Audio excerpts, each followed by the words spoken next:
Mashindano haya ambayo leo tunatia saini yatafanyika kwa muda wa siku 28. Kwa kama kuna mtu alikuwa anafikiri ni tukio la siku moja, naomba nikubadilishie taarifa. Achana na siku moja, chukua hii ya siku 28. La pili, ndani yake tutakuwa na mashindano tofauti tofauti. Kwa mfano, kutakuwa na open ceremony, Miss World open ceremony. Kutakuwa na Miss World welcome dinner. Kutakuwa na Miss World talent final. Kutakuwa na Miss World charity dinner. Kutakuwa na Miss World fashion show na top model, na kutakuwa na Miss World grand final.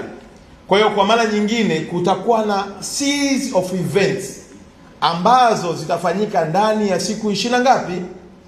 Kwa hiyo mwakani tuna mwezi mzima wa warembo. Jiandae kumfanya mkeo nao awe mrembo ili tusaidie kushiriki kwenye mashindano haya. Ndugu zanguni, kwenye hoteli, kwenye migahawa, tukisema mashindano ya urembo, watu wengi wanahisi tu kama ni mtu kupita pale mbele. Fikiria mtu wa makeup aliyefanya kazi ya kumwandaa huyu Miss. Fikiria mtu wa design ya nguo aliyoandaa hiyo nguo kumfanya huyu Miss aweze kupendeza unavyomuona. Fikiria mtu anayeuza chakula. Fikiria utamaduni unaobebwa kwenye hilo tukio. Ukitazama vizuri utakuja kugundua inatubeba mpaka wenye hoteli kama hapa Hayati ambao tumepata fursa ya kuja kufanya mkutano wetu, na wao wataingiza pesa.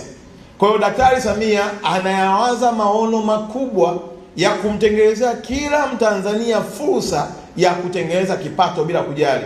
Wewe unaweza kudharau kazi ya kucha, lakini kwa taarifa yako, kwenye mashindano yaliyofanyika jana hapa, watu wa kucha nao wamekula hela. Uongo kweli? Sasa hii ni kazi ambayo rais wetu ameiwaza kuishusha na kuipeleka kwa kila Mtanzania aliyoko hapa.